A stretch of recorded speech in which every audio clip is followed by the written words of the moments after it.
మరి కేంద్రంలో బీజేపీ ప్రభుత్వం ఒక్క అవార్డు కూడా సినిమాకి ఇవ్వలేదు, ఆ యాక్టర్కి ఇవ్వలేదు. జై భీమ్ సినిమా వచ్చింది మధ్యలో.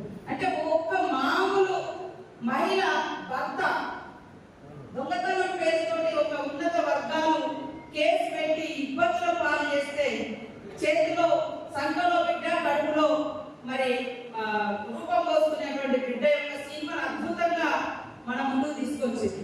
అవునా, మాకు ఈ హక్కులు ఉంటాయా అని ఎంతో మందికి ఈ సినిమా ప్రేరణగా నిలిచింది.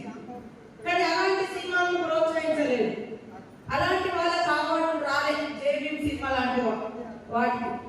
కానీ ఇవాళ పోలీస్ అధికారులు చట్టబద్ధంగా ఉండేటువంటి డ్యూటీలో ఉంటారు. వాళ్ళని బట్టలు నింపేసి ఒక స్మగ్లర్ పాత్రలో ఒక స్మగ్లర్ పాత్రలో ఉండేటువంటి ఒక స్మగ్లింగ్ చేసేటువంటి హీరోలు పోలీస్ అధికారులను పోలీస్ స్టేషన్లో బయట బట్టలు నింపేసి నిలబెట్టి యథేచ్ఛగా స్మగ్లింగ్ చేసేటువంటి సినిమాలకు మాత్రం కేంద్రం నుంచి అవార్డు వస్తున్నాయి. ఏం చేయాలి? ఇలాంటిదైనా మీరు ప్రోత్సహించేది. ఏ సినిమాను మేము గౌరవిస్తాం, సినిమాలో ఒక ఎంటర్టైన్మెంట్ పబ్లిక్ ఉంటుంది, కానీ పబ్లిక్ ఎలాంటి మెసేజ్ ఇస్తారు?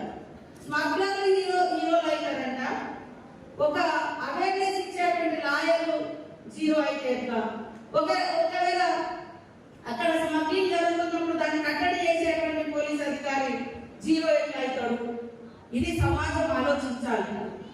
కాబట్టి సినిమా యాక్టర్లు అయినా, సినిమా ప్రొడ్యూసర్స్ అయినా, డైరెక్టర్లు అయినా ఈ సమాజాన్ని ఒక ఉన్నతమైనటువంటి సన్మార్గంలో తీసుకెళ్లేటువంటి లక్షణాలు, ఇతరుల గురించి తప్పించేటువంటి భావాన్ని, ఇతరులకు హెల్ప్ చేసే భావాన్ని, ఇతరుల గౌరవాన్ని కాపాడే విధంగా సినిమా తీస్తే సమాజం ఇంకా సన్మార్గంలో నడుస్తుంది.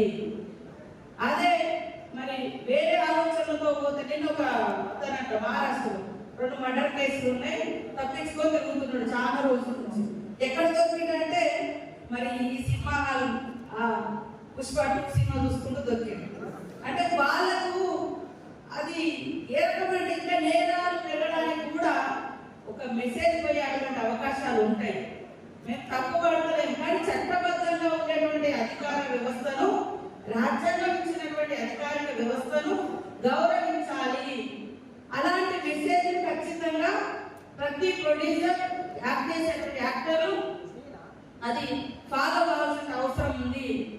కాబట్టి ఈరోజు సమాజం యొక్క ఉన్నతి మనందరి ఉన్నతి, మన పిల్లల భవిష్యత్తు మనందరి భవిష్యత్తు. పిల్లలు